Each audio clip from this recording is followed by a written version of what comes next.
গতবারে লোকেটকে জেতাতে এসেছিলাম, জিতিয়েছিলাম, এবারও এসেছি, এবারও জিতবে। নিজের কেন্দ্রে কি হবে সেটা নিয়ে টেনশন রয়েছে, কিন্তু তার মধ্যে এখানে টিএমসির টেনশন, দিলীপ ঘোষের টেনশন নেই। জিততে গেছিলাম, জিতে আছি। প্রশ্ন হচ্ছে যে আমি 1.5 মাসে ভোট শেষ করে দিলাম, বাকিরা শুরু করতে পারছে না এখনো। কিন্তু আপনার কেন্দ্র যেটা নিয়ে রীতিমতন টান টান উত্তেজনা রয়েছে, সেটাতে কি মনে হচ্ছে? উত্তেজনা ছিল, থাকবে 4 তারিখ অবধি, তারপর রিল্যাক্স হয়ে যাবে সবাই, সেই জন্য চিন্তা করবেন না। আমি T20 খেলেছি, ফটাফট গেলাম, খেললাম, চলে এলাম। আপনার প্রার্থী কি T20-র জন্য প্রস্তুত ছিল? তিনি তো টেস্ট খেলা লোক, 50-50 খেলা লোক, T20 এখনো খেলেননি উনি, সেরকম ওনার একটু অসুবিধা হয়েছে। সন্দেশখালি নিয়ে দিলীপদা প্রতিদিন যা হচ্ছে, ভাইরাল ভিডিও থেকে শুরু করে যা যা হচ্ছে, কি বলবেন এটা? দেখুন, টিএমসির গলায় ফাঁস আটকে গেছে, সন্দেশখালি সব এক্সপোজ হয়ে গেছে। বাঁচার জন্য অনেক নাটক করছে ওরা, কিন্তু মানুষ যেটা দেখে নিয়েছে সেটা মানুষকে ভোলাতে পারবে না এই মিথ্যা প্রচার করে। আর তারা চাইছেন এখনও সন্দেশখালি সব ভোট লুট করতে, এখনও গুন্ডারা ধমকাচ্ছে, কোনো লাভ হবে না। মহিলারা যেখানে বেরিয়ে পড়েছেন হাজার হাজার সংখ্যায়, কেউ আটকাতে পারবে না।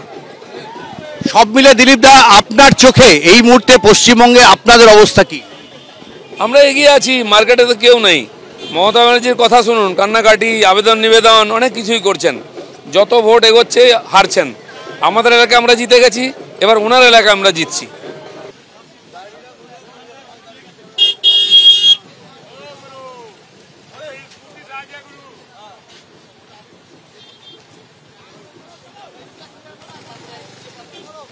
শুভেন্দু অধিকারী উলুবেড়িয়া ধুলো সিমলা থেকে 58 গেটের দিকে তিনি এগিয়ে চলেছেন। পদযাত্রা রয়েছে তার, 5ম দফার নির্বাচনে ভোট রয়েছে এই উলুবেড়িয়া লোকসভা কেন্দ্র, যেখানে বিজেপি প্রার্থী অরুণ উদয় পাল চৌধুরী, তার সমর্থনে প্রচার সারছেন রাজ্যের বিরোধী দলনেতা শুভেন্দু অধিকারী।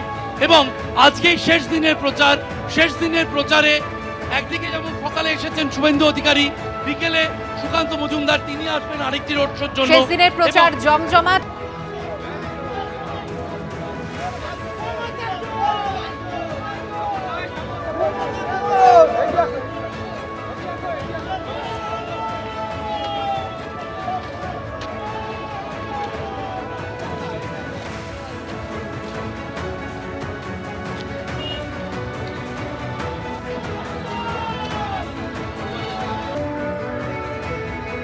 অন্যদিকে সুকান্ত মজুমদার তিনি প্রচার সারছেন।